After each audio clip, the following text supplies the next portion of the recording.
Eu quero começar o vídeo de hoje dizendo que até os super-heróis têm fraquezas.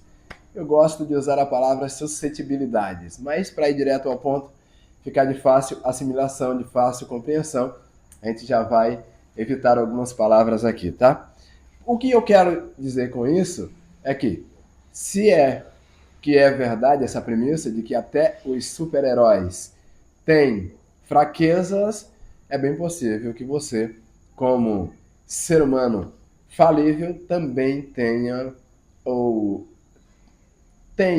suscetibilidades, ok? Dito isto, há quem diga por aí que se conselho fossem bons, não se davam, vendia. E é verdade, tem muita gente que, aqui na internet, inclusive, que são pagas para darem conselhos. E o nome disso são consultorias e mentorias. As pessoas aprendem por você e, se esse for o caso, você tem dinheiro para pagar, essa pessoa vai transferir o conhecimento que ele tem para você. E não é diferente também com a psicologia. São pessoas que entendem por ter estudado do comportamento humano e depois ele vai escutar você e te dar sugestões para que você possa agir a partir de uma determinada premissa ou de um determinado raciocínio. O que eu quero te dizer é que não é feio todo esse rodeio aqui. A frase que eu quero dizer é: não é feio pedir ajuda.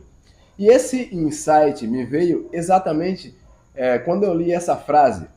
E essa frase estava numa escola de ensino técnico, de cursos profissionalizantes, ok? Eu cheguei na recepção, me permitiram que eu entrasse no mais interior da empresa e entrei até a sala da administração, e entre uma sala e outra eu me deparei com essa frase. Aí, na hora, eu anotei para um possível conteúdo e hoje me veio essa inspiração e eu resolvi aqui partilhar com você. Por que eu estou te dizendo, validando essa questão aqui, de que não é feio pedir ajuda? Mais uma vez, ratifico, se mesmo os super-heróis, eles têm suscetibilidades, têm fraquezas, têm pontos que não são tão potentes, a chance de que existam isso em ti também, a probabilidade é muito grande. E querer levar todo o mundo sobre os ombros, nas costas, vai fazer com que você se esgote em extremo e acabe... Eu vou te trazer um exemplo muito prático. Quando eu trabalhava com rádio, e aqui eu quero abrir um pequeno parêntese para te dizer que eu tenho um produto com o qual eu posso te servir. E você pode simplesmente deixar o comentário ou entrar em contato pelo meu e-mail e eu posso estar te produzindo spot publicitário para rádio e TV. E também faço vozes caricatas. Uma das vozes é o Pernalonga, a outra é o Patolino. A gente pode fazer materiais para a tua empresa na voz do Lula Molusco, do Patrick e também do Bob Esponja, que inclusive amo fazer a voz do Bob Esponja. E eu já te dou o combo completo, porque a gente pode fazer o vídeo com os próprios personagens ali, batendo a boca, no entanto, falando aquilo que você gostaria que eles falassem a respeito da tua empresa. Quando eu era locutor de rádio, uma amiga, ela falou por nome de Lelita. Inclusive, Lelita, você foi uma pessoa importantíssima na minha existência, continua sendo, e não é porque naquele momento eu não te atendi, ou melhor, não agi de acordo com o que você estava me falando, que deixou de ser uma verdade aquilo que você me falava. O celular meu era como se fosse uma extensão do meu corpo. E isso quase que de forma literal. Por quê? Você poderia me ver passar da hora de comer ou encarar qualquer uma outra necessidade básica, mas jamais iria me ver sem estar colado no celular e respondendo cada ouvinte mesmo se eu não tivesse dentro do estúdio da rádio.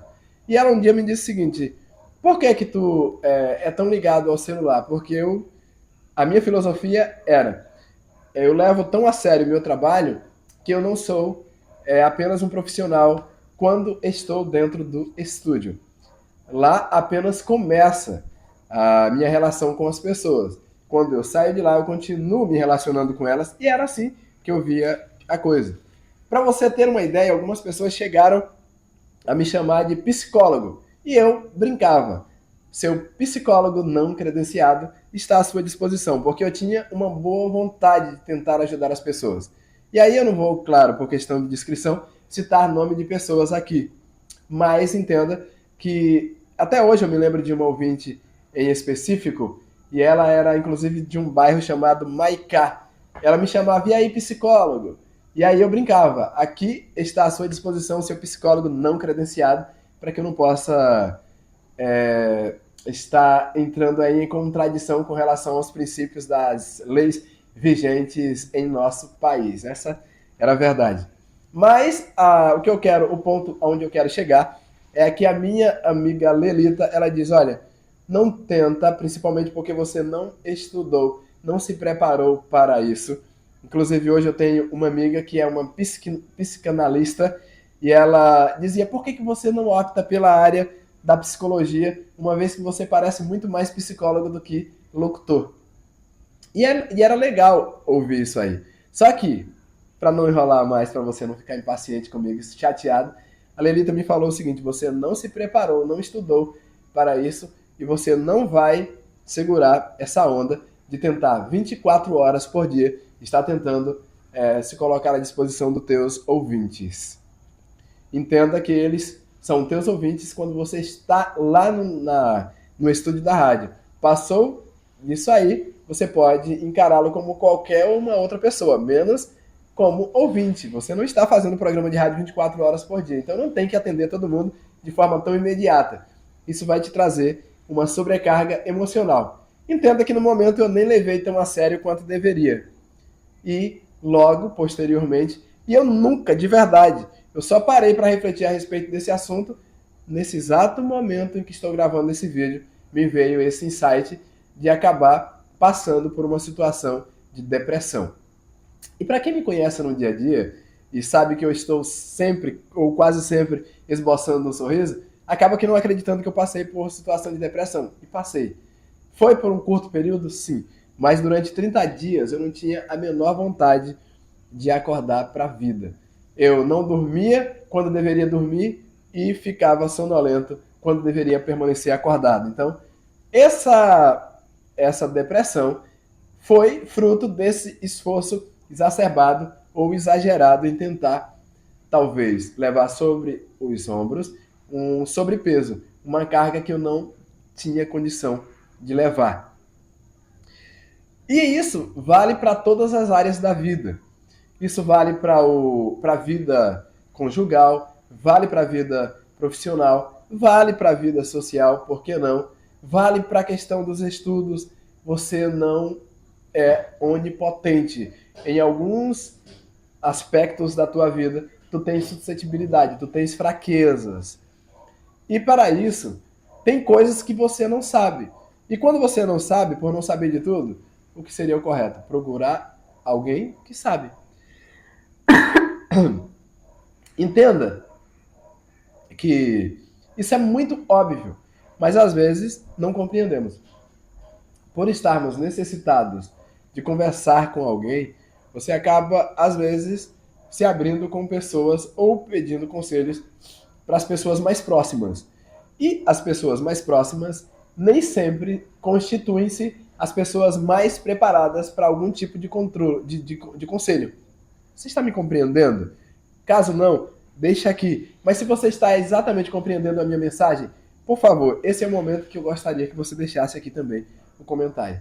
E se até aqui você está sendo beneficiado com esse diálogo, por favor, já curte o nosso conteúdo, já aproveita também para compartilhar com outras pessoas que talvez você saiba que vai se beneficiar com ele.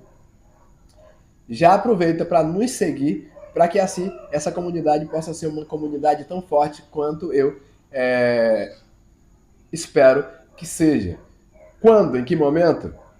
Não sei. Quem vai determinar é você do outro lado, porque afinal de contas, apesar de aqui no momento que eu estou gravando ser um monólogo, mas o diálogo pode ocorrer através das tuas dúvidas, das tuas sugestões, dos comentários que você vai deixar aqui, e etc, etc, etc. Precisa haver os dois lados no diálogo. Então, por mais que aqui não tem como você estar falando ao mesmo tempo, mas eu quero te permitir que você deixe aqui a tua impressão daquilo que estamos tentando passar para você. Então eu espero de verdade que até aqui você tenha me compreendido. Para não nos perdermos e não nos divagarmos em nosso raciocínio, em nossa mentalidade, para que a mensagem fique passada da forma que nos propomos nos comunicar, as pessoas mais próximas ou as pessoas em quem confiamos, nem sempre, ou em quem mais confiamos, nem sempre são as pessoas mais preparadas para algum tipo de conselho. Como assim? Você está precisando de um conselho na área conjugal porque está tendo um problema no teu relacionamento, no teu casamento. Você de repente está tendo um problema já no namoro e está um pouquinho pensativo se dá para passar adiante ou não. Você vai consultar uma pessoa que já fracassou várias vezes. E eu não estou dizendo lá dentro do matrimônio, mas nunca encontrou uma outra pessoa. Claro, existe aquela questão de que para tudo existe um tempo. Talvez não chegou aquela vez, mas talvez você vai pedir conselho para alguém que vez após outra vez sempre está terminando o relacionamento porque tem algo de errado com esse relacionamento. Ok, se por uma análise mais sábia você acabou com um relacionamento ou outro por questão de precauções, tudo bem. Mas se a maioria das vezes as pessoas acabam te deixando porque não conseguem conviver com você, pedir conselho para alguém que está passando por essa situação não seria uma escolha tão sábia, você concorda? Aí você vai, por ser uma pessoa próxima de você, o que você me diria com relação ao meu namorado ou à minha namorada? Isso tem possibilidade de dar certo? É meio complicado. E, de repente, alguém que já fracassou em 2, 3 relacionamentos não teve força para poder restaurar as relações, aí você vai fazer o quê? Vai consultar exatamente essa pessoa? Qual a probabilidade dessa pessoa estar apta a te dar um conselho? O que eu quero, em uma palavra, dá para sintetizar isso bem aqui. Por que pedir conselho para um técnico que sempre sai perdedor no jogo? Por exemplo, como pedir conselho tático ou conselhos táticos para o diretor do Corinthians, por exemplo. Eu estou sendo cético e cômico aqui, tá? Que eu sou corintiano. Mas me diz aí, eu sou um corintiano muito dislexo. Eu nem sei qual é a posição do Corinthians nos campeonatos que ele está disputando agora, sinceramente. Mas eu acredito, pelos comentários que vejo, que não dá para você pedir conselhos exatamente para o técnico do Corinthians. Se, porventura, ele estiver passando por uma fase muito ruim. Por quê? Primeiro, porque taticamente, se ele tivesse bem, o seu time estaria ganhando. Se ele tivesse com os melhores jogadores, espera-se também que ele estivesse sempre tendo vitória. Então, se ele não tem vitória através das táticas ou através das escolhas dos atletas, é porque ele está escolhendo mal. Uma dessas duas escolhas não estão sendo efetivas. Então, como pedir conselhos táticos exatamente para um técnico que não está conseguindo obter vitórias? Você está me entendendo? Então, o que eu quero te dizer é, tenha muito cuidado. Inclusive, existe uma música, se é que pode ser chamada de música, eu chamo de crônica, não sei se escrita, mas narrada pelo Pedro Bial, chamada Filtro Solar. Para mim, é um dos meus produtos de cabeceira. Eu já ouvi talvez uma centena de vezes. E é verdade. E tem um dos pontos que ele fala assim, seja paciente com as pessoas que te dão conselhos. Por quê? Você sabe muito bem que tem pessoas que não quer saber se você está querendo ou não receber. Ele vai te dar conselhos. Então, ele diz, seja paciente com as pessoas que te dão conselhos, mas seja muito cuidadoso com os conselhos que você comprar. Porque talvez você está comprando uma ideia que é furada. Como eu falava aqui no início, às vezes você compra conselhos.